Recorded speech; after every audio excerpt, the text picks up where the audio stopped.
Struggling with Stigma: Indonesia's LGBTQ Exorcisms. Written by Teguh Harahap and Aisha Llewellyn. Published 6th August 2018. Read by Gafar. Daniel, not his real name, has tried everything to live a normal life in Indonesia. At first glance, he's nothing more than your average 25-year-old.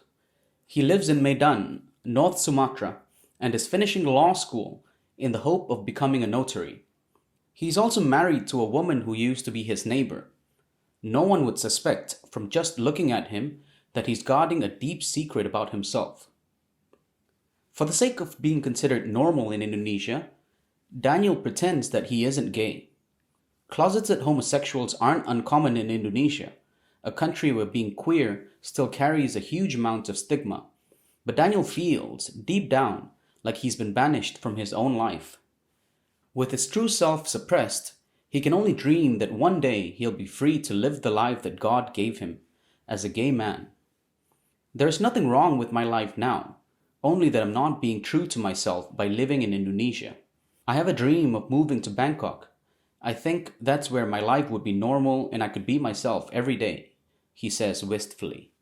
Homosexuality is not illegal in Indonesia, home to the largest Muslim population of any country on earth, except in Aceh province, a semi-autonomous part of Indonesia that follows Sharia law. But a bill being discussed in parliament is likely to result in laws that could criminalize homosexuality across the whole of the archipelago. Despite this, President Joko Jokowi Widodo has made a number of public statements stressing that there is no discrimination against minorities in Indonesia. If anyone is threatened because of their sexuality, the police must act to protect them, he said in an interview with the BBC in 2016. It sounds reassuring, but this often isn't the reality for Indonesia's LGBTQ community. In fact, the situation for LGBTQ people in Indonesia has worsened in recent years. In 2016, a government minister even declared that the LGBTQ community is a threat against which a kind of modern warfare is being waged. The number of arrests of members of the LGBTQ community by religious organizations acting as unofficial community police officers has increased in recent years. One of the most controversial was the arrest of a group of transgender residents in Tanah Jambu Ai, North Aceh, on 27 January 2018. A total of 12 transgender residents were detained at a salon where they worked. The police forcibly cut their hair and demanded that they put on masculine clothing. The video of their detention and enforced head shaving went viral on Indonesian social media. Then North Aceh Police Chief Yutung Sanggaji told a local newspaper that the increasing number of lesbian, gay, bisexual, and transgender residents in Aceh was a bad influence on the younger generation. While many people in Aceh applauded the move to publicly shame the transgender salon workers, the incident was criticized in other parts of Indonesia. The Indonesian Legal Aid Foundation's YLBHI Chief of Advocacy, Muhammad Insur, said that the police had failed to respect the rule of law in that case. What was the crime of the transgender residents? These people were punished because of who they are. There is no legal punishment for being transgender. They don't need any intervention. If you want to help, then help them to prosper, he told Indonesian website Tirto in February 2018. But what's often considered worse than the legal consequences of being gay in Indonesia is the pressure that comes from both friends and family. Daniel admits that he sacrificed his own feelings when he was forced to marry a woman he's sexually uninterested in. But he feels that the decision had to be made, whether he liked it or not, so that the people around him wouldn't start thinking that there was something wrong. He can't imagine what would happen if people knew of his sexual orientation. He's convinced that if his friends found out, they would mock him, or, worse still, that he would be rejected by his family. I'm sure that I can't stop these feelings, but I also have to think about my family, he explains. How would they feel if they knew I was gay, especially my mother? His voice breaks as he says this. He looks away. Adi Sujatmika, a lecturer in the social psychology department of the University of Surabaya, explains the impact of the stigma against the LGBTQ community in Indonesia. Mostly people don't want to be gay in Indonesia because of social norms and religious values, he tells New Naratif. They think that heterosexual people consider homosexuality a sin, which will be damned by God. And almost everybody wants to fit into society. Indonesia has a strong collective culture. Daniel reveals that he's so desperate to be rid of his homosexuality that he's tried several methods said to cure LGBTQ people, including traditional counseling, hypnosis, and a visit to a ruqyah expert. Ruqyah, practiced by some religious scholars, is like a form of exorcism. Rudiawan Sitorus isn't the one Daniel visited to solve his homosexuality problem, but the 35-year-old Ustaz, Muslim teacher, is known as an expert in the field of ruqyah and is a member of Community Care Ruqyah Sharia, a community group that provides training to anyone who's considered suitable and has an interest in learning about the world of ruqyah.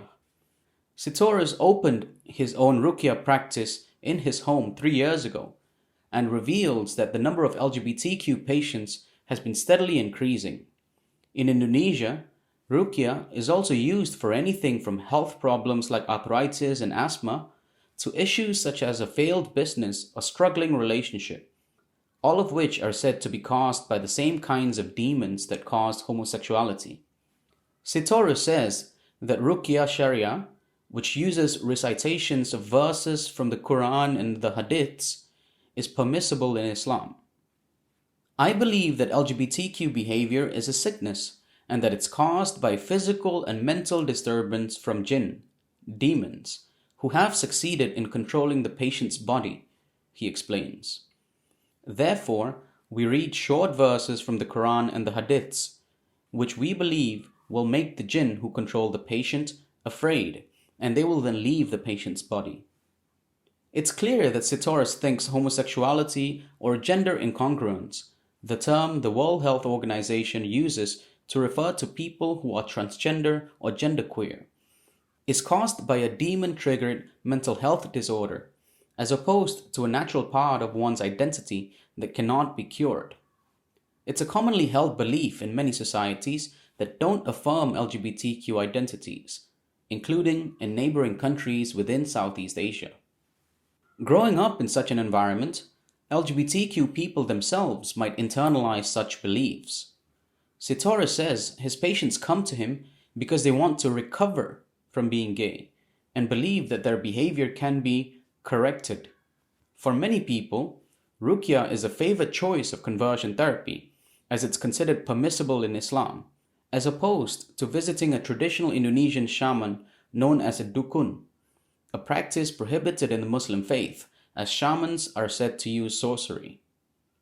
Most LGBT patients who go to Sitorus' place for treatment usually come alone. After hiding the sexual orientation from everyone around them, there is no one who can accompany them. Others might bring one person to support them throughout the process. With privacy a major concern, LGBT patients who ask for consultations or go through ruqyah are seen by Sitorus alone. When the process begins, Sitorus reads verses from the Quran in a loud voice, then puts his hands on the patient's chest and back. He slaps them hard to get the jinn to leave their body, as he demands that the dreaded demons leave their mortal hosts. The jinn like to hide in the arteries, he explains, so I have to pull them out by massaging the circulatory system of the patient. Sitorus gives a demonstration of the ruqyah process with the help of one of his students, Mustafa. They sit cross-legged next to each other on the floor. Sitorus puts his hands on Mustafa's back and chest and slaps him, then moves his hand up Mustafa's chest to his throat, which Sitorus claims is the demon's preferred hiding spot. If this were a real session, Sitorus says, the patient would writhe around as if in pain and start to vomit, which is meant to be a firm indication that the demons are being expelled. After the ruqya process is complete, Sitoris washes the patients with salt water laced with bidara, Chinese date, leaves, and splashes them with the water while reciting more holy verses. Although he went to a different ustads, Daniel's ruqya process was similar to the one witnessed by New Naratif. He was also pummeled, massaged, and then bathed in holy water mixed with salt and bidara leaves. But it had no effect whatsoever, he says, shaking his head and laughing at the memory. Sitoris claims he's managed to cure a number of LGBTQ patients in Medan. His fame has grown, and he was even invited to act as a consultant for the local TV station, Trans TV, on a program called Jinn Interference in the Sodom community. He shows New Naratif the videos on his phone. Episodes feature a number of purportedly gay patients going through the ruqya process. Several of them are shouting, crying, and screaming, and in one video, a supposed LGBT patient is shown trying to escape from the ustads performing the ruqya. It's unclear whether the videos are staged, but the ruqya patients appear extremely distressed. Sitoris insists that when people cry and shout, it doesn't come from the patient themselves. They, apparently, don't feel anything at all, but from the jinn who has been crippled with pain as a result of the ruqya treatment. After the ruqya process is complete, Sitoris follows up with spiritual guidance for his patients, explaining to them that, according to the Quran, homosexuality is a sin. Ruqya failed to give Daniel the cure he sought. He says it hasn't worked for a number of his friends either. Despite this, he still wants to seek more spiritual help because he just can't find a way to reconcile his homosexuality and his faith. But homosexuality in religion is not that clear-cut. According to Lailatul Fitria, a Muslim academic who spoke to the Indonesian feminist online magazine Magdalene, Islamic teachings, or fiqh, Islamic jurisprudence, actually gave a lot of space to the LGBTQ community. An assistant in the Prophet's house who helped to take care of his wives was known to be transgender, and many men who exhibited female characteristics became artists in the palaces of the caliphs, Fitria said. Hira Diani, the managing editor of Magdalene, also points out that the LGBTQ community in Indonesia has the support of a number of Muslim scholars and religious leaders who don't see conversion therapy as either necessary or useful. Musda Mulia, Lailatul Fitria, and An Anshori are all LGBTQ-friendly Islamic scholars. Also, Ustaz Abdul Muiz Ghazali frequently counsels transgender people, she tells New Naratif. Daniel acknowledges that homosexuality isn't a mental health issue, and he's now able to laugh about the ruqya treatment that made no difference to his life.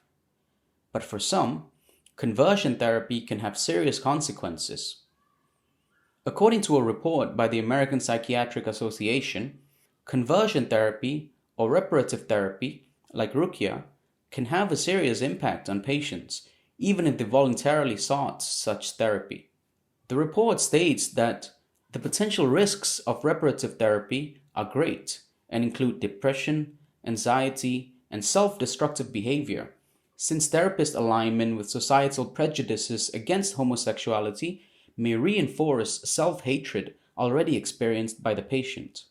Still, the pressure to conform is great. Although Daniel knows that other therapies are just as likely to fail as the ruqya he'd already experienced, being gay in Indonesia is not something he wants to face in his life, given the stigma. He's currently focused on starting a family with his wife, but there are obstacles as he's not sexually attracted to her and often has problems with sexual intercourse. However, he hopes that having a baby will give him a real purpose in life and stop his homosexual desires for good. I know that I'll probably never be cured, he says. The best I can hope for is that I can learn to control it.